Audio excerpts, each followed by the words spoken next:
Marhaban asdiqa. Bismillahirrahmanirrahim. Assalamualaikum warahmatullahi wabarakatuh. Ismahuli an u'arrifu nafsi ismi Gaisani Nisrina Nafila Rusmawar wa ana min fasluba fi syu'bati ta'limin lughah al-arabiyyah fi kuliyatit tarbiyah wa ta'lim. Taib, tujuan saya untuk membuat video ini adalah untuk memenuhi tugas individu nahu mutaqaddim. Baik, pembahasan yang akan saya jelaskan di sini itu mengenai isim fa'il gitu, terkait pengertian isim fa'il, bentuk-bentuk isim fa'il, ataupun amal-amal isim fa'il. Nah, selanjutnya yang akan saya bahas itu ada 3 poin kan. Nah, sebelum kita memasuki ke pembahasan-pembahasan yang lebih lanjut, ya, misalnya seperti bentuk-bentuknya atau seperti amal-amalnya. Nah, kita harus tahu dulu nih, apa sih isim fa'il itu? Ma huwa ismul fa'il? Nah, isim fa'il adalah ismul fa'ili ismun mushtaqun lidilalati ala man waqa'a minhul fi'lu.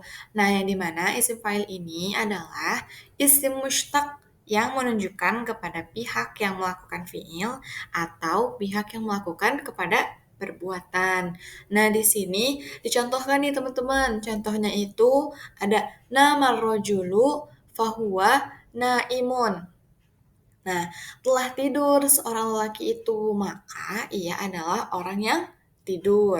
Nah, selanjutnya ada yadribul waladu akhahu fahuwa dharibun gitu. Maka kalimat dharibun au naimunnya di sini itu menunjukkan makna kepada yang melakukan fiil atau yang melakukan perbuatan tersebut. Nah, selanjutnya nih teman-teman. Nah, kita melihat ke bentuk-bentuk isim fa'il. Yang pertama dulu nih, kita melihat dari fi'il 3 huruf. Oke, nah di sini itu terbagi ke dalam 3 keadaan.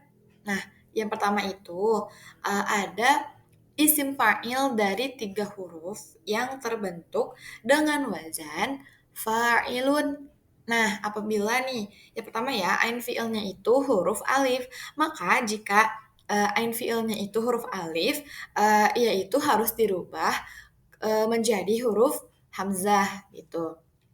Nah, contohnya nih di sini ada soma menjadi soimun. Kenapa? Karena kan kita lihat ya di sini ain fiilnya itu adalah huruf alif.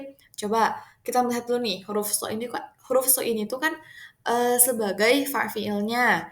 Nah, alif di sini sebagai ain fiilnya dan mim di sini sebagai lam fiilnya. Maka seperti keterangan yang di atas gitu ya, bahwa jika si ain fiilnya ini huruf alif, maka dia harus dirubah menjadi hamzah.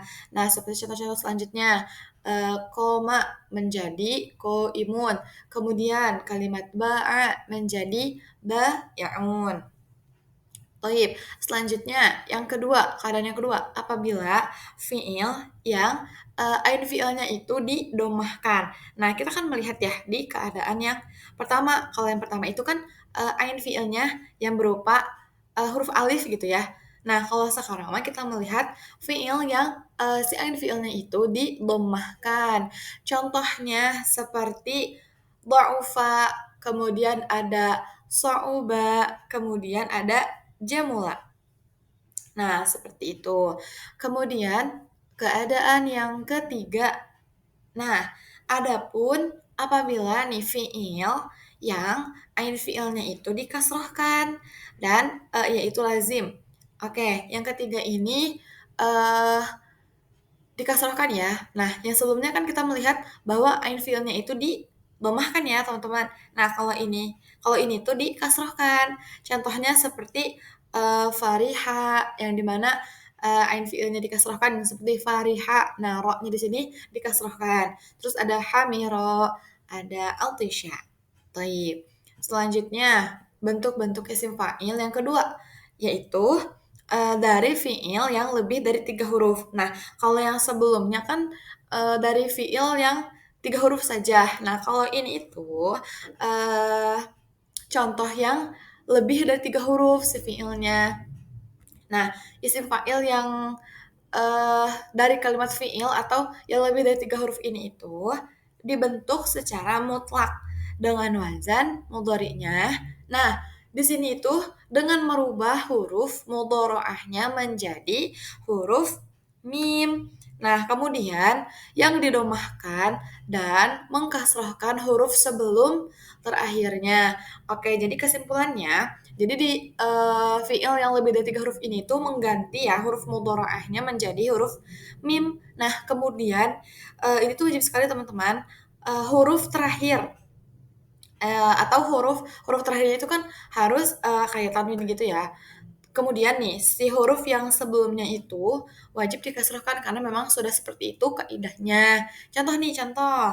Ada kotala menjadi mukotilun. Nah, kotala di sini kan dirubah ya menjadi huruf mudhora'ah. Kemudian kotala, nah huruf ta dan lamnya ini menjadi coba yang huruf terakhir, yang sebelum terakhirnya kan huruf taknya ya. Jadi dia harus dikasrohkan sebelum huruf terakhirnya. Oke, contoh selanjutnya misalnya nih seperti ahsana menjadi muhsinun, kemudian taqaddama menjadi mutaqaddimun. Oke, selanjutnya ada i'rab isim fa'il. Nah, di sini tuh dijelaskan atau dalam kitab mulakhas gitu ya dijelaskan bahwa isim fa'il digunakan dalam bentuk mufrad, musanna dan juga jamak. Nah, di sini tuh bersamaan dengan muzakkar dan juga muannasnya atau di-i'rab sesuai kedudukannya dalam kalimat-kalimatnya. Baik, selanjutnya pembahasan amal isim fa'il. Oke, jadi di amal isim fa'il ini itu terbagi menjadi dua keadaan. Nah, yang pertama itu isim fa'il yang diberi alif lam. Nah, yang dimana di sini itu bermakna allati atau allazi. Nah, kemudian diiringi oleh kata yang bisa disyaratkan kepada fa'il atau maf'ul bih. Seandainya jika kita letakkan pada posisi isim fa'il atau fi'il beserta makna-maknanya. Oke, contohnya nih, Ja'ar rajulu al-alimu akhuhu. Oke, di sini sudah jelas sekali ya teman-teman bahwa kalimat tersebut merupakan contoh yang termasuk dalam amal isim fa'il atau isim fa'il yang beramal. Oke, kemudian contoh ja'at al-fatimatu al-qa'imatu shadiquha. Nah, ini contoh yang muannasnya ya, yang sebelumnya kan itu mudzakarnya. Oke. Oke, paham ya teman-teman kalau yang isim fa'il yang diberi alif lam ini. Nah, yang kedua ini tuh contoh isim fa'il yang kosong dari alif lam. Nah, ini tuh kebalikan dari yang pertama. Kalau yang pertama itu dengan alif lam au bi alif lam. Nah, kalau yang ini itu kosong dari alif lam.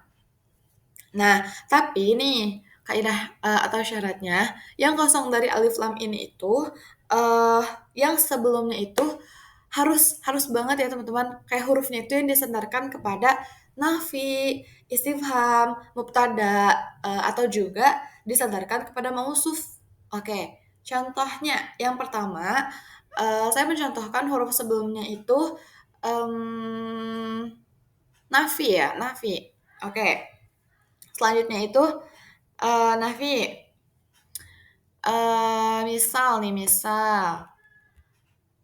Oke, misalnya, ma katibun Muhammadud darsa. Nah, di sini kan sudah terlihat ya bahwa huruf ma di sini itu sebagai, yang disandarkan gitu kepada nafinya. Kemudian ada kalimat jaa rajulun hamilun kutubuhu. Oke, di sini kan kita sudah melihat jelas sekali ya, tidak ada eh, isim fa'il yang diberi alif lam sama sekali gitu. Karena kita juga melihat di dalam kalimat ini tuh terdapat naatnya atau sifatnya. Contohnya hamilun. Nah, di sini kata hamilun itu sebagai naat dan yang disifatinya atau man'utnya itu si rojulunnya. Oke, teman-teman. Sedikit tambahan ya, sedikit tambahan bahwa sebenarnya cukup mudah untuk membedakan gitu ya. Contoh nih, contoh isim fa'il yang memang contoh isim fa'ilnya tidak beramal atau juga contoh isim fa'il yang beramal. Nah, contoh isim fa'il yang tidak beramal itu ya sudah tidak ada amalnya gitu ya. Jadi cuman cukup ada ya udah fa'ilnya saja gitu. Contohnya nih, ada isim fa'il yang tidak beramal itu seperti ja'ar rajulu. Sudah nih teman-teman, hanya segitu saja. Tetapi ketika kita melihat dan merubah gitu kalimatnya menjadi kalimat yang pokoknya sudah dijelaskan ya sebelumnya kan. Kalau isim fa'il amal isim fa'il itu bagaimana atau isim fa'il beramal itu bagaimana. Misalnya nih, awalnya kan belum beramal kan, contoh isim fa'ilnya ja'ar rajulu doang. Terus jika kita rubah misal ja'ar rajulu al-alimu akhuhu. Nah, kalimat tersebut sudah mencontohkan kepada isim fa'il yang beramal. Baik, mungkin ya cukup sekian pembahasan yang bisa saya jelaskan. Kurang lebihnya mohon maaf. Terima kasih atas perhatiannya. Wabillahi taufiq wal hidayah. Wassalamualaikum warahmatullahi wabarakatuh.